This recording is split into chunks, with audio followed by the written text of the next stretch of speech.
अस्सलाम वालेकुम। आज हम बात करेंगे पाकिस्तान और भारत टाकरे पर, जिसमें पाकिस्तानी जो बैटिंग लाइन है बिल्कुल हमें फ्लॉप होती हुई दिखाई देती है। इससे पहले भी जब एशिया कप में जो मैचेस हुए और उसमें भी जो है इंडिया के ख़िलाफ़ कोई अच्छी कारकर्दगी कौमी टीम पेश नहीं कर सकी। और इस मरतबा ये मैच भी जो है जो आईसीसी वर्ल्ड कप है, पूरी दुनिया का जो क्रिकेट है उसका सबसे बड़ा इवेंट है, उसका बड़ा अहम मैच है, लेकिन पाकिस्तानी बैटर जो है कोई कारकर्दगी नहीं दिखा सके। इंतहाई कम टारगेट जो है वो भारत को दिया। इस तमाम सूरत हाल पर पाकिस्तानी टीम की ओवरऑल जो कारकर्दगी है उस पर मेरे साथ बात करने के लिए मौजूद हैं स्पोर्ट्स जर्नलिस्ट अली हसन। उनसे बात करते हैं। अस्सलाम वालेकुम। जी वालेकुम सलाम।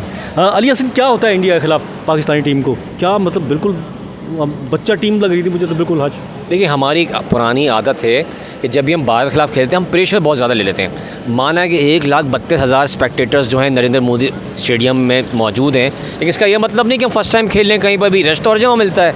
हमारे बस ये निसार होता है बाबर आजम रिजवान कुछ कर जाएँ तो हम जो है बड़ा ज़बरदस्त कर जाएंगे। इस दफ़ा यही हुआ, प्लेयर जो थे वो गिरे तो पूरी बिल्डिंग कोलैप्स हो गई और क्या सूरत हाल हुई, आप 191 पे आउट हो गए। एक्सपेक्ट ये किया था जिस तरह की नरेंद्र मोदी स्टेडियम की विकेट है, कहा जा रहा था अगर 300 प्लस बन जाएंगे तो हम इंडिया को फंसा सकते हैं, ये होगा। सब बातें एक लिहाज से साबित हुई और डिसअपॉइंटमेंट ये हो रही कि तमाशाई वहाँ तो खैर इतने मौजूद नहीं कि वीज़ा इशूज़ आए, जो लाइव स्क्रीनिंग के लिए जहाँ लोग मौजूद थे वो भी छोड़ के जाने लगे कि यार इनसे अब क्या तवक्का रखें, बॉलर्स कब तक करेंगे। शाहीन, उनकी फिंगर इंजरी थी, आपने देखा पहले मैच में कभी अच्छी परफॉर्म नहीं कर पाए। इवन वो जो पेस थी उसमें भी इनकी कमी आई कि फिंगर इंजर्ड है, उनकी इंजरी हुई है। साथ में हारिस रऊफ कितना कर लेंगे, हसन अली भी अनएक्सपेक्टेड कुछ कर गए तो कर गए। मुझे नहीं लगता कि इस विकेट पर जो है पाकिस्तान अब 7 कर पाएगा। ऐसा लग रहा है कि 8-0 होने वाला है। 8-0 होने वाला है बिल्कुल। अच्छा, प्रेशर ये बड़ा इशू है। मतलब वो लगता है हमारे जो बैटर है उनकी लैंग्वेज से लगता है, बॉडी लैंग्वेज जो ऐसी होती है कि बड़ा मतलब डरे हुए हैं ये। ऐसा मतलब कब तक चलेगा? देखिए, जब तक कि नफ्सियात नहीं बदली जाएगी ना, आपकी परफॉर्मेंस ऐसी रहेगी। हम हमेशा चाहे टेस्ट मैच हो वनडे हो, हम खौफ में खेलते हैं कि यार विकेट गिर जाएगी, हो सकता है यार कल मुझे कप्तान हटा दिया, तुम परफॉर्म नहीं कर रहे। एक तो ये होगी बात। दूसरा है कि यार आवाम का भी होता है कि यार ये परफॉर्मेंस दे रहा है, इसकी स्ट्राइक रेट जो है गिरती चली जा रही है, ये अच्छा बैटर साबित नहीं होगा, तो उसको प्रेशर बिल्डअप करवाया जाए। तो अगर हम इंग्लैंड की तरह सोच बनाए, एक वर्ड तो आपने सुना ना बेसबॉल, खेलो बस, तो ये वाली बात है कि डरो नहीं, खेलो।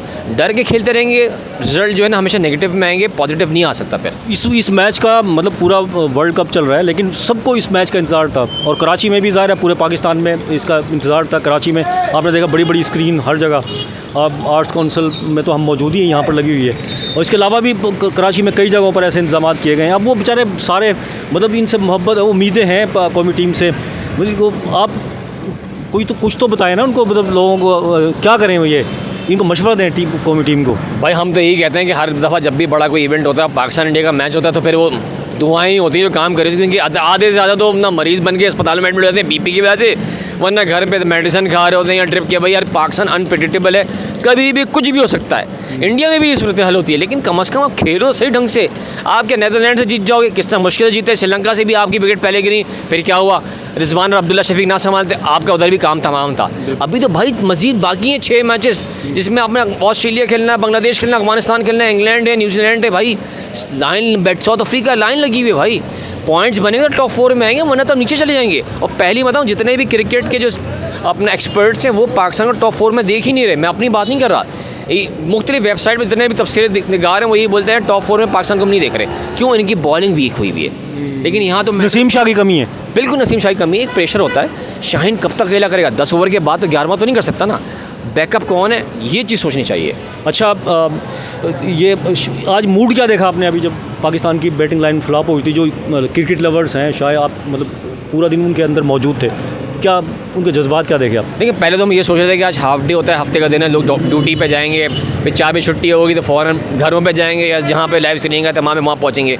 लेकिन अब तो ऐसा लग रहा है कि जो बैठे थे वो भी भागना शुरू हो गए कि यार टारगेट ही तो नहीं है, तो आराम से इंडिया चेज़ कर लेगा। कि अब तो उनका शुभमन गिल भी आ चुका है, इतनी ज़बरदस्त बैटिंग लाइन है, अब विकेट भी वो सपोर्टिव है। स्टार्टिंग में हम सोचे थे कि यार शायद रोहित शर्मा ने टॉस जीत के फील्डिंग का फैसला गलत किया है, लेकिन वाकई में तो सच साबित हो रहा है कि यार जो उसने माइंड में था उस पर उन्होंने पूरा प्लान पे काम किया उन्होंने, और आप देखें रिजल्ट उनको निकलता नहीं रहा है। दुआ ये है कि मैच ना हारे, हमारे बॉलर्स ने कामयाबी दे सकते हैं, बट एट द एंड खौफ तो हमारे दिलों में भी कि शायद रिजल्ट हमारे खिलाफ ही है। जी बिल्कुल, सब जिस तरह से अली हसन ने कहा, स्पोर्ट जर्नलिस्ट हैं, तो मायूसी छा गई है। जो भी शायकीन क्रिकेट हैं, कराची के हों या पूरे पाकिस्तान के, जो भी कौमी टीम के फैंस हैं, उनमें मायूसी पाई जाती है। बड़े बड़े इंतजाम किए गए थे, लेकिन अब वो धरे के धरे दिखाई देते हैं। देखते हैं अभी बॉलर्स दूसरी इनिंग्स में इंडिया के खिलाफ क्या कारकर्दगी का मुजाहरा करते हैं।